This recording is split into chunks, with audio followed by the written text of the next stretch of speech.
Friends, ಈ ವಿಡಿಯೋದಲ್ಲಿ ನಾನು ಚೈಲ್ಡ್ ಡೆವಲಪ್ಮೆಂಟ್ ಆ್ಯಂಡ್ ಪೆಡಗಾಜಿ ಮಕ್ಕಳ ಅಭಿವೃದ್ಧಿ ಮತ್ತು ಶಿಕ್ಷಣ ಶಾಸ್ತ್ರ ಚಾಪ್ಟರ್ ವೈಸ್ ಪ್ರೀವಿಯಸ್ ಇಯರ್ ಕ್ವಶನ್ಸ್ನ ಸಾಲ್ವ್ ಮಾಡೋಕ್ಕೆ ಪ್ರಯತ್ನ ಪಟ್ಟಿದ್ದೀನಿ. ಚಾಪ್ಟರ್ ವೈಸಲ್ಲಿ ಪ್ರತಿಯೊಂದು ಪ್ರೀವಿಯಸ್ ಇಯರ್ ಕ್ವಶನ್ಸ್ನ ನಾನು ಕವರ್ ಮಾಡಿದ್ದೀನಿ. ಪಾರ್ಟ್ 1 ಪಾರ್ಟ್ 2 ವೈಸ್ ನಾನು ವೀಡಿಯೋಸ್ನ ಕೊಡ್ತಾ ಬರ್ತೀನಿ ನಿಮಗೆಲ್ಲರಿಗೂ. ಇಲ್ಲಿ ನೋಡಿ, first chapter growth and child development, ಬೆಳವಣಿಗೆ ಮತ್ತು ಮಕ್ಕಳ ಅಭಿವೃದ್ಧಿ. ಬನ್ನಿ ಇವಾಗ ಫಸ್ಟ್ ಕ್ವಶನ್ನಿಂದ ಸಾಲ್ವ್ ಮಾಡ್ತಾ ಬರೋಣ.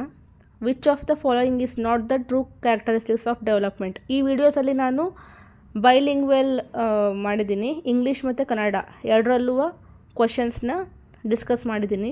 ಸೊ ಕನ್ನಡದಲ್ಲಿ ಈಸಿ ಆಗೋರಿಗೆ, ಕನ್ನಡದವರಿಗೆ ಎಲ್ಲರಿಗೂ ಹೆಲ್ಪ್ ಆಗುತ್ತೆ.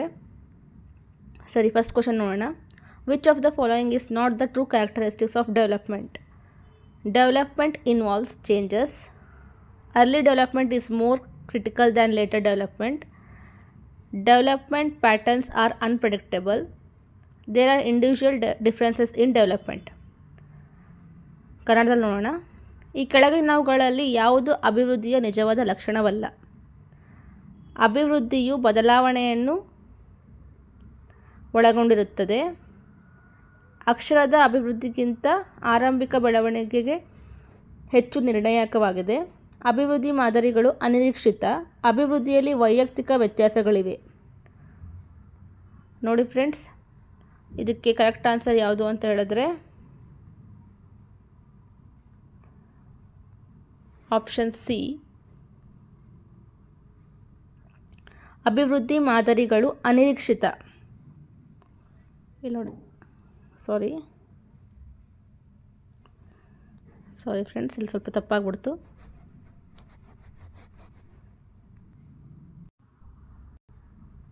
ಇಲ್ಲಿ ನೋಡಿ ಫ್ರೆಂಡ್, ಇದಕ್ಕೆ ಕರೆಕ್ಟ್ ಆನ್ಸರ್ ಏನು ಅಂತ ಹೇಳಿದ್ರೆ option C. Development patterns are unpredictable. ಅಭಿವೃದ್ಧಿ ಮಾದರಿಗಳು ಅನಿರೀಕ್ಷಿತ ಅನ್ನೋದು ಇದರ ಸರಿಯಾದ ಉತ್ತರ.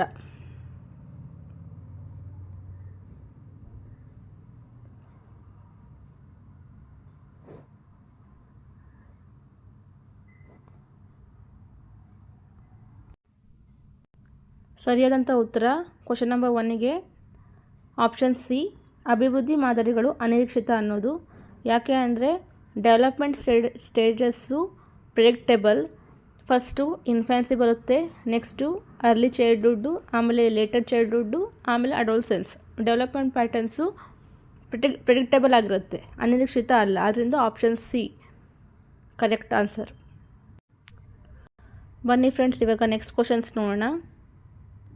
What is the approximate weight of the brain up to 16 years age. 16 ವರ್ಷ ವಯಸ್ಸಿನವರೆಗೆ ಮೆದುಳಿನ ಅಂದಾಜು ತೂಕ ಎಷ್ಟು? Option A 750 gram to 900 gram. Option B 1200 gram to 1400 gram. Option C 1000 gram to 1200 gram. Option D 800 gram to 1000 gram. ಇದರಲ್ಲಿ correct answer ಯಾವುದು ಅಂತ ಹೇಳಿದ್ರೆ friends option B. Option B 1200 to 1400 grams correct answer friends. Sorry, option B 1200 gram to 1400 gram correct answer. Question number 3 ನೋಡೋಣ friends. Which of the following is not the true characteristics of adolescence. ಕೆಳಗಿನವುಗಳಲ್ಲಿ ಯಾವುದು ಹದಿಹರೆಯದ ನಿಜವಾದ ಲಕ್ಷಣವಲ್ಲ. Emotional stability, contrasting mental moods, anxiety of vocation, feeling of hero worship. ಭಾವನಾತ್ಮಕ ಸ್ಥಿರತೆ, ವ್ಯತಿರಿಕ್ತ ಮಾನಸಿಕ ವಿಧಾನಗಳು, ವೃತ್ತಿಯ ಆತಂಕ, ವೀರಾರಾಧನೆಯ ಭಾವ. ಇದರದ್ದು ಕರೆಕ್ಟ್ ಆನ್ಸರ್ ಯಾವುದು ಅಂತ ಹೇಳಿದ್ರೆ friends option A emotional stability, ಭಾವನಾತ್ಮಕ ಸ್ಥಿರತೆ. ಇದ್ರದ್ದು correct answer friends.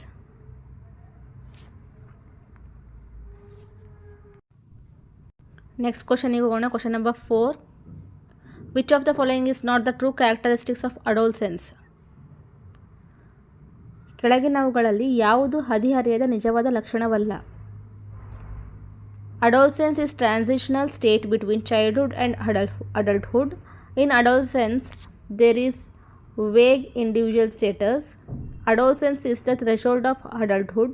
Adolescence is a time of realism. ಹದಿಹರೆಯವು ಬಾಲ್ಯ ಮತ್ತು ಪ್ರೌಢಾವಸ್ಥೆಯ ನಡುವಿನ ಪರಿವರ್ತನೆಯ ಸ್ಥಿತಿಯಾಗಿದೆ. ಹದಿಹರೆಯದಲ್ಲಿ ಅಸ್ಪಷ್ಟ ವೈಯಕ್ತಿಕ ಸ್ಥಿತಿ ಇದೆ.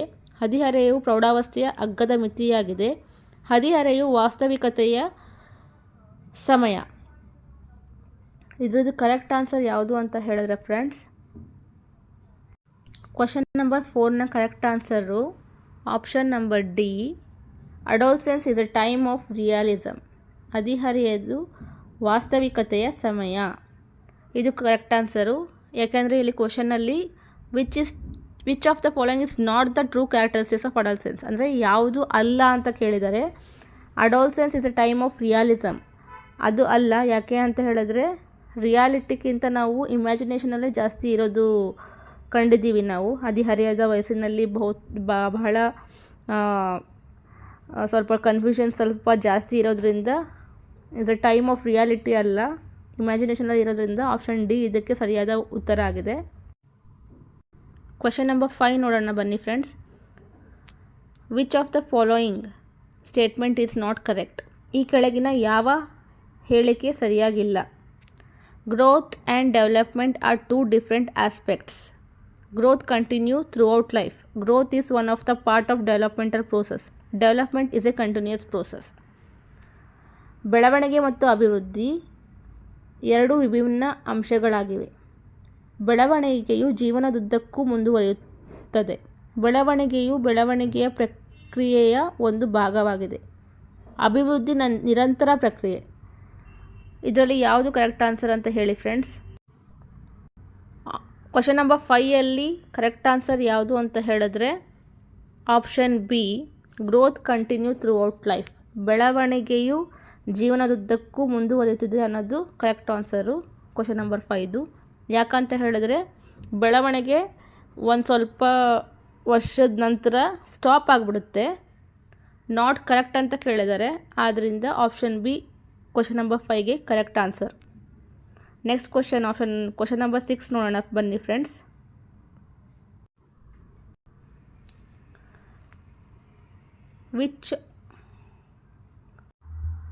ಕ್ವಶನ್ ನಂಬರ್ 6 ನೋಡೋಣ friends. Which of the following psychologist defined adolescence as adolescence is that span of years during which boys and girls move from childhood to adulthood mentally, emotionally, socially and physically. ಈ ಕೆಳಗಿನ ಯಾವ ಮನಃಶಾಸ್ತ್ರಜ್ಞರು ಹದಿಹರೆಯವನ್ನು ವ್ಯಾಖ್ಯಾನಿಸಿದ್ದಾರೆ? ಹದಿಹರೆಯದ ಅವಧಿಯು ಹುಡುಗರು ಮತ್ತು ಹುಡುಗಿಯರು ಬಾಲ್ಯದಿಂದ ಪ್ರೌಢಾವಸ್ಥೆಗೆ ಮಾನಸಿಕವಾಗಿ, ಭಾವನಾತ್ಮಕವಾಗಿ, ಸಾಮಾಜಿಕವಾಗಿ ಮತ್ತು ದೈಹಿಕವಾಗಿ ಚಲಿಸುತ್ತಾರೆ. ಆಪ್ಷನ್ಸ್ ಕೊಟ್ಟಿದ್ದಾರೆ ನೋಡಿ ಸೈಕಾಲಜಿಸ್ಟ್ ಹೆಸರುಗಳು: A.T. Jersild, E.B. Hurlock, I.P. Davis, H. Sorensen. ಈ ಕ್ವಶನ್ನ ಕರೆಕ್ಟ್ ಆನ್ಸರ್ ನೋಡೋಣ ಬನ್ನಿ friends. Question number 6 correct answer option A, A.T. Jersild. A.T. Jersild ಅನ್ನೋದು ಸೈಕಾಲಜಿಸ್ಟ್. ಈ question number 6 correct answer. Next question ನೋಡೋಣ. ಕ್ವಶನ್ ನಂಬರ್ 7 ನೋಡೋಣ ಬನ್ನಿ friends. Question number 7, according to Bron Fenbrer's ecological theory, students, family, peers and school, etc. influence his or her development and they belong to the A. chronosystem, B. microsystem, C. macrosystem, D. ecosystem. ಬ್ರೌನ್ ಫೆನ್ಬ್ರೆನ್ನರ್ನ ಪರಿಸರ ಸಿದ್ಧಾಂತದ ಪ್ರಕಾರ ವಿದ್ಯಾರ್ಥಿಗಳ ಕುಟುಂಬ, ಗೆಳೆಯರು ಮತ್ತು ಶಾಲೆ ಇತ್ಯಾದಿಗಳು ಅವನ ಅಥವಾ ಅವಳ ಬೆಳವಣಿಗೆಯ ಮೇಲೆ ಪ್ರಭಾವ ಬೀರುತ್ತವೆ ಮತ್ತು ಅವರು ಕ್ರೋನೋಸಿಸ್ಟಮ್, ಸೂಕ್ಷ್ಮ ವ್ಯವಸ್ಥೆ, ಮ್ಯಾಕ್ರೋಸಿಸ್ಟಮ್, ಎಕ್ಸೋಸಿಸ್ಟಮ್. ಇದರಲ್ಲಿ ಯಾವುದು ಕರೆಕ್ಟ್ ಆನ್ಸರ್ ಅಂತ ನೋಡೋಣ ಬನ್ನಿ ಫ್ರೆಂಡ್ಸ್. ಕರೆಕ್ಟ್ ಆನ್ಸರ್ ಯಾವುದು ಅಂತ ಹೇಳಿದ್ರೆ ಆಪ್ಷನ್ ಬಿ, ಮೈಕ್ರೋಸಿಸ್ಟಮ್. ಈ question number 7 correct answer option B microsystem friends. ಬನ್ನಿ ನೆಕ್ಸ್ಟ್ ಕ್ವಶನ್ ನೋಡೋಣ. ಕ್ವಶನ್ ನಂಬರ್ 8 ನೋಡೋಣ. Most suitable strategy for a teacher when he or she is working with adolescent student is to ask students to make comparison, propose a problem and invite students to form hypothesis, give children experience in ordering operations, construct an inclined plane or a hill.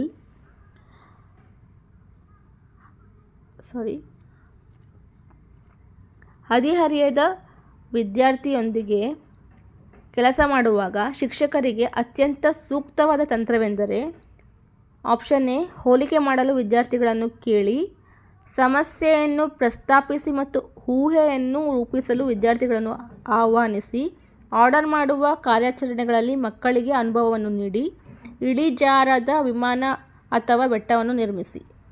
ಇದಕ್ಕೆ correct answer ಏನು ಅಂತ ನೋಡೋಣ ಬನ್ನಿ friends. Question number 8ನ correct answer option B propose a problem and invite student to form hypothesis. ಸಮಸ್ಯೆಯನ್ನು ಪ್ರಸ್ತಾಪಿಸಿ ಮತ್ತು ಊಹೆಯನ್ನು ರೂಪಿಸಲು ವಿದ್ಯಾರ್ಥಿಗಳನ್ನು ಆಹ್ವಾನಿಸಿ.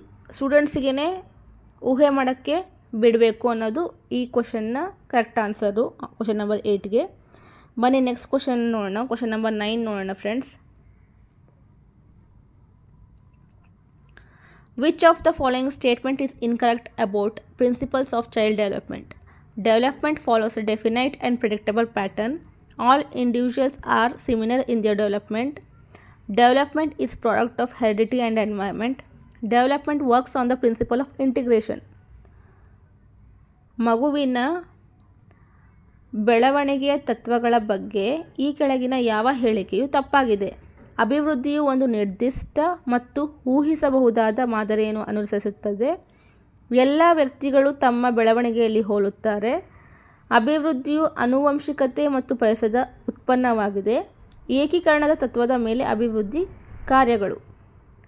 ಇದಕ್ಕೆ ಕರೆಕ್ಟ್ ಆನ್ಸರ್ ನೋಡೋಣ ಬನ್ನಿ ಫ್ರೆಂಡ್ಸ್. ಇದಕ್ಕೆ ಕರೆಕ್ಟ್ ಆನ್ಸರ್ ಯಾವುದು ಅಂತ ಹೇಳಿದ್ರೆ option number B all individuals are similar in their development. ಎಲ್ಲ ವ್ಯಕ್ತಿಗಳು ತಮ್ಮ ಬೆಳವಣಿಗೆಯಲ್ಲಿ ಹೋಲುತ್ತಾರೆ ಅನ್ನೋದು ಕರೆಕ್ಟ್ ಆನ್ಸರ್. ಯಾಕೆಂದರೆ ಈ ಸ್ಟೇಟ್ಮೆಂಟಲ್ಲಿ ತಪ್ಪಾಗಿರೋದು ಯಾವುದು ಅಂತ ಕೇಳಿದರೆ ಡೆವಲಪ್ಮೆಂಟಲ್ಲಿ ಎಲ್ಲ ವ್ಯಕ್ತಿಗಳು ಸಿಮಿಲರ್ ಆಗಿರೋಕ್ಕೆ ಸಾಧ್ಯ ಇಲ್ಲ. ಪ್ರತಿಯೊಬ್ಬ ವ್ಯಕ್ತಿಯು ಯೂನಿಕ್ ವ್ಯಕ್ತಿಯಾಗಿರ್ತಾರೆ. ಆದ್ದರಿಂದ option number B correct answer ಆಗಿರುತ್ತೆ.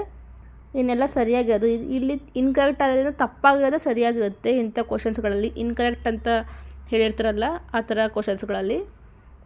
ಬನ್ನಿ ಫ್ರೆಂಡ್ಸ್ ನೆಕ್ಸ್ಟ್ ಕ್ವಶನ್ ನೋಡೋಣ. ಲಾಸ್ಟ್ ಕ್ವಶನ್ನು ಕ್ವಶನ್ ನಂಬರ್ 10 ನೋಡೋಣ ಬನ್ನಿ friends. Out of sight out of mind best describes early sensory motor stage, early preoperational stage, early adolescence. Of sight of mind ಉತ್ತಮವಾಗಿ ವಿವರಿಸುತ್ತದೆ. ಅದು ಯಾವ್ಯಾವುದು ಅಂತ ಹೇಳಿದ್ರೆ ಆರಂಭಿಕ ಸಂವೇದನಾ ಮೋಟಾರ್ ಹಂತ, ಆರಂಭಿಕ ಉಚಿತ ಕಾರ್ಯಾಚರಣೆ ಹಂತ, ಆರಂಭಿಕ ಅಧಿಹರೆಯ. ಇದರಲ್ಲಿ ಕರೆಕ್ಟ್ ಆನ್ಸರ್ ಯಾವುದು ಅಂತ ನೋಡೋಣ ಬನ್ನಿ ಫ್ರೆಂಡ್ಸ್.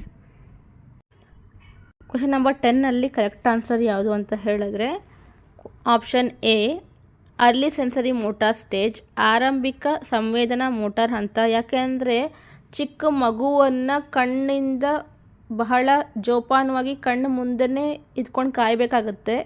ಎಲ್ಲಿ ಮಕ್ಕಳು ಬಿದ್ದುಬಿಡ್ತಾರೋ, ಆಚೆ ಈಚೆ ನೋವಾಗ್ಬಿಡುತ್ತೋ ಅಂತ ಕಾಯ್ಕೊಂಡಿರಬೇಕು. ಅದಕ್ಕೆ ಈ ಒಂದು ವಾಕ್ಯ ಬೆಸ್ಟ್ ಡಿಸ್ಕ್ರೈಬ್ ಮಾಡುತ್ತೆ.